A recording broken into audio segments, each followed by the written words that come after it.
네, 공수처가 국민의힘 소속 의원들 그리고 윤석열 후보와 부인 김건희 씨의 통신 기록을 조회한 것을 두고 논란이 일고 있습니다. 관련된 내용을 구자룡 변호사와 함께 짚어보겠습니다. 어서 오십시오. 변호사님. 안녕하세요. 네, 반갑습니다.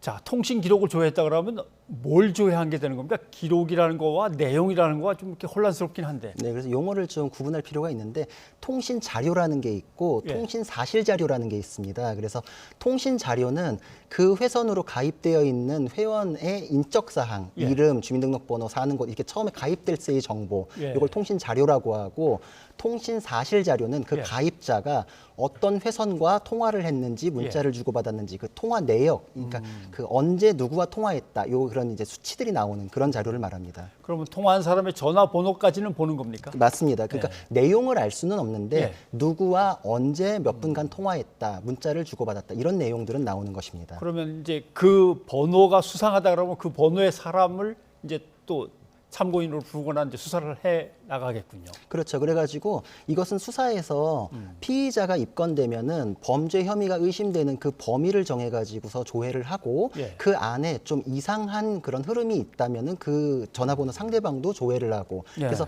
혐의가 없다고 생각되면 여기서 빼야 됩니다. 그래서 지금 양쪽에서 주장하는 것 중에서는 이제 서로 뭐 일리가 있는 부분도 있고 좀 과한 주장도 있는데 예.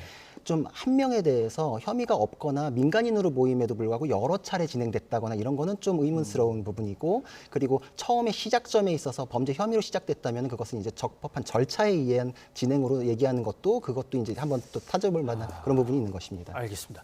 그런데 지금 뭐 대충 한 500만 건, 또 네. 뭐 300만 건 이런 식으로 얘기가 나오니까 이 정도면 과하다고 볼 수 있는 건지, 근데 뭐 수사를 갖다 얼마나 열심히 많이 했는가에 따라 또 달라질 테니까 좀 파악하기가 좀 어려운데 변호사님 보시기에는 어떻습니까? 그래서 지금은 뭐 절차에 따라 가지고 했기 때문에 합법이다라는 변명이나 한쪽에서는 뭐 민간인 사찰이다라고 주장하는 게 의혹 수준에서는 양쪽 다 얘기할 수 있지만 아직 어떤 결론을 내리기에는 좀 성급한 면이 있습니다. 왜냐하면은 수사 필요성이라는 거는 무슨 수사에 대해서 어떤 기간 동안에 대해서 수사하기 때문에 필요로 했다 이게 확인되기 전에는 예. 과하다 과하지 않다를 논하기는 좀 어렵거든요. 그래서 지금 공수처에서는 아직 수사가 진행 중이기 때문에 내용을 밝히지 않는데 그 내용이 확인됐을 때 이것에 대해서도 위법, 불법 이런 것이 이제 확인될 수 있을 것입니다. 예를 들면은 뭐 국민의힘의 권성동 의원 같은 경우 그런 말을 한 것 같습니다. 아니 조사 수사를 받아본 적도 없는데 언제 내 기록을 가져갔단 말이냐라고 하는데 이 말은 그럼 조금 다른 겁니까? 좀 다를 수 그럴 수도 있습니다. 있는 겁니까? 왜냐면은 그 입건이 돼가지고 꼭 피의자 신분이 되어야만 이 조회가 들어갈 수 있는 것은 아니고요. 예. 내사 단계에서도 법원을 통해 가지고 영장을 발부받을 수가 있습니다. 예. 그러니까 그 전에 수사의 밀행성을 위해 가지고 비밀리에 조회를 할 필요가 있기 때문에 이게 절차적으로는 가능한 것이고 예. 그것이 그 절차 안에서 합법적으로 됐는지는 또 별개의 문제다 이렇게 볼 수 있습니다. 알겠습니다.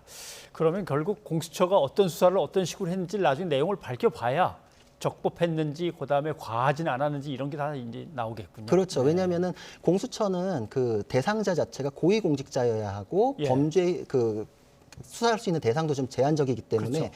기자에 대한 부분 또 김건희 씨는 민간인 이런 부분들에 대해서는 어떤 고위공직자의 공범의 혐의가 있을 때 수사 대상이 될 수 있거든요. 그러니까 왜 그쪽으로까지 타고 넘어갔는지 이 부분은 석연치 않은 부분이 있기 때문에 예. 공수처의 해명이 있기 전에는 이 부분을 딱 어느 쪽으로 규정짓기는 어렵습니다. 그렇습니다. 알겠습니다. 예. 그리고 대장동 수사도 좀 얘기를 좀 들어봐야 될 것 같습니다. 박영수 특검을 이제 다시 검찰이 이제 소환을 했습니다. 근데 안 나가겠다고 한 것 같습니다. 이렇게 되면은 강제로 불러낼 수 있는 겁니까? 원칙적으로는 소환에 계속 불응을 했을 경우에는 체포해가지고서 강제 수사로 할 수 있는데 박영수 특검도 이제 검찰 출신이기 때문에 그 정도 수준까지 거부하거나 이러지는 않을 것이고 예. 자기가 방어권 행사의 준비의 필요성에 따라 가지고 좀 미룬 것으로 보이는데 아마 다음번에는 소환 조사 응하지 않을까 이렇게 예상이 예. 됩니다. 지금 박 특검은 혐의들을 보면 본인 것도 있습니다. 네. 그 왜 고문으로 들어갔느냐, 딸 것도 있는 것 같고, 네. 그다음에 부동산 그 주택 특혜 분양을 갖다 맡고 있던 친척 문제도 또 하나 걸리는 것 같고 어떤 걸 주로 살피려고 하는 걸까요? 사실 박영수 특검에 대해서는 그거에 대해서 다 수사 대상입니다. 다 물어볼 수밖에 없습니다. 예. 전반적으로 화천대유하고의 그 밀착된 관계가 어떤 것이었는지, 어떤 관계 하에서 딸이 취업을 거기에 하기까지 했고 아파트를 또 특혜 분양을 받았다는 의혹까지 제기되는지, 그렇죠. 그리고 먼 관계라고는 하지만 인척의 회사로 100억 상당이 넘어갔다. 뭐 이런 것들은 굉장히 석연치 않은 부분들이기 때문에 예. 결국은 이것의 종착지가 박영수 특검이 아니었느냐라는 혐의는 다 공통되게 적용되는 것이기 때문에 그 부분을 집중적으로 캐게 될 것입니다.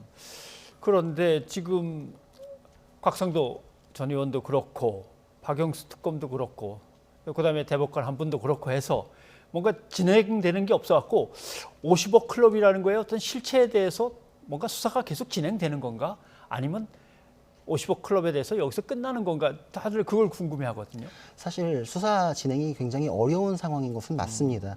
왜냐하면 법리적으로 뇌물죄는 수수하고 요구하고 약속하고를 다 동일하게 처벌을 하는데, 아하, 예. 근데 수수라는 거는 실제로 돈이 넘어갔으니까 그나마 이제 쫓아가다 보면은 돈의 자금 흐름이나 이런 걸로 이제 입증을 해나가기에 좀 수월한 면이 있습니다. 예. 근데 곽상도 의원의 경우에는 아들이 퇴직금으로 상식적이지 않은 돈을 받았음에도 불구하고 영장이 한 차례 기각되지 않습니까? 기각됐죠. 예. 그러니까 가장 첫 단추로 꿰인 수수에 대해서도 제동이 걸렸기 때문에 그 이후에 나머지들은 다 같은 논리에 의한 약속이라는 것이 문제되고 있는데, 약속이라는 건 사실 그 약속이 말로 주고받아진 것이지 어떤 서류나 물증이 남아있지 않거든요. 예. 그러니까 곽상도 의원에 대해서 기각이 됐기 때문에 검찰의 숨고르기가 굉장히 오래 가고 있다. 그래서 박영수 특검이나 권순일 대법관이나 이렇게 소환 조사를 하더라도 지금 곽상도 의원에 대해서 영장 재청구가 된 이후에나 다른 분들에 대해서도 실질적으로 궤도에 더 올라갈 수 있지 않을까. 첫 단계부터 지금 좌초가 되다 보니까 그 부분에서 굉장히 좀 시간이 오래 걸리는 것으로 이렇게 판단이 됩니다. 예.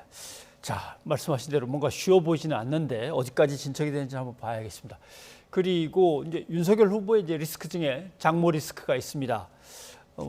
실형을 선고받은 건 분명한데 항소를 했다고 소식이 전해져 왔습니다. 네. 그렇게 되면 통장 잔고를 이제 위조했다는 거는 인정을 한 것 같고, 네. 그럼 행사라든가 이 나머지 것들은 다 안 했다는 거죠. 예, 그런 취지로 1심에서도 주장을 했는데 지금 문제된 혐의는 통장 잔고에 대한 위조, 행사. 그리고 부동산 실명법 위반. 이건 어떻게 된 거냐면은 통장 잔고를 보여줌으로써 자력이 있는 것을 보여주고, 그래서 그걸 통해 가지고 수월하게 토지를 사기로 했고, 예. 그거에 의해서 매입한 토지를 그 안 씨의 사위 이름으로 등기를 했다. 그게 이제 부동산 실명법 위반이 그 실명법 부분입니다. 위반이군요. 그래서 예. 나머지 부분에 대해서는 무죄 주장을 했던 것으로 보이는데, 이게 법리적으로 근거가 있는 것이 처음에 그 사기를 친 안 씨한테 속아가지고 잔고 증명서를 위조하게 된 것이다. 위조는 그래서 이제 어쩔 수 없이 예. 시인할 수밖에 없었는데, 그 행사죄의 법리에 있어서는 그 위조 사실을 아는 사람 사이에서 주고받은 것은 행사가 되지 않는다, 이런 법리가 있습니다. 위조의 정을 안다 이렇게 표현하는데, 예.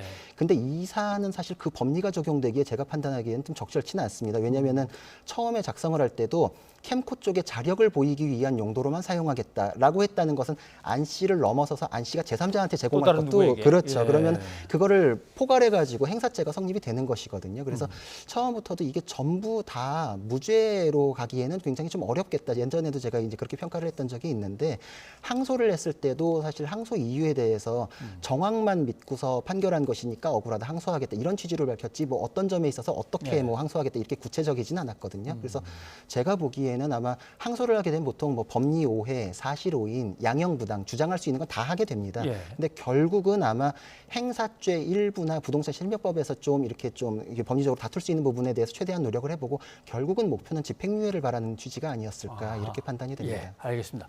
그리고 윤석열 후보의 처가 리스크 중에 이제 요양병원에 관한 것이 있습니다. 이 요양원을 설립을 해서 남양주에서 부정수급을 갖다 받아서 이제 한 게 있고, 그거는 이제 재판이 진행 중인 거고요. 네. 그다음에 또 부당한 이득을 갖다가 한 40억 원 뭐 챙겼다 이 얘기도 나왔는데, 이거는 어떻게 재판에 영향을 서로 주게 되는 사안인가요? 줄 수 있습니다. 예, 오늘 의혹이 나온 게 아직은 이제 첫 단계이기 때문에 사실이 확인된 것은 아니지만, 요양병원에 대해서는 보통 제가 이제 그런 사건들도 꽤 해봤는데, 예. 그 방법을 아는 사람만 계속합니다. 아. 예, 그거는 그 전체 병원 설계를 해야 되기 때문에 아무나 할 수 있는 범죄는 아니기 때문에 만약에 또 다른 요양병원이 있고 지금 이제 처가의 윤석열 후보의 처가의 가족 회사가 그 요양병원 별도의 것을 또 운영하는 게 있다 이런 의혹 제기가 된 것인데 네. 그게 패턴이 똑같다면은 지금 현재 진행 중인 사건에서는 1심에서 유죄도 선고된 상태에서 지금 항소심이 진행되고 있기 때문에 영향을 미칠 수 있고 그 항소심에서도 쟁점은 동업자들 사이에서 책임 면제 각서가 진짜냐 가짜냐라는 그렇죠. 걸 논하는데 다른 요양병원에서 똑같은 방식으로 하고 있는데 오버랩 되는 게 있다면 이게 굉장히 나는 거기서 안 하겠다고 하면서 빠져나왔다라는 게 신빙성에 타격을 입을 수 있기 때문에 영향을 미칠 수 있습니다. 예, 알겠습니다. 자, 오늘 여러 건 수사에 대해서 얘기를 들어봤는데 여기까지 하고 또 궁금한 건 나중에 또 기회를 보도록 하겠습니다. 고맙습니다. 감사합니다.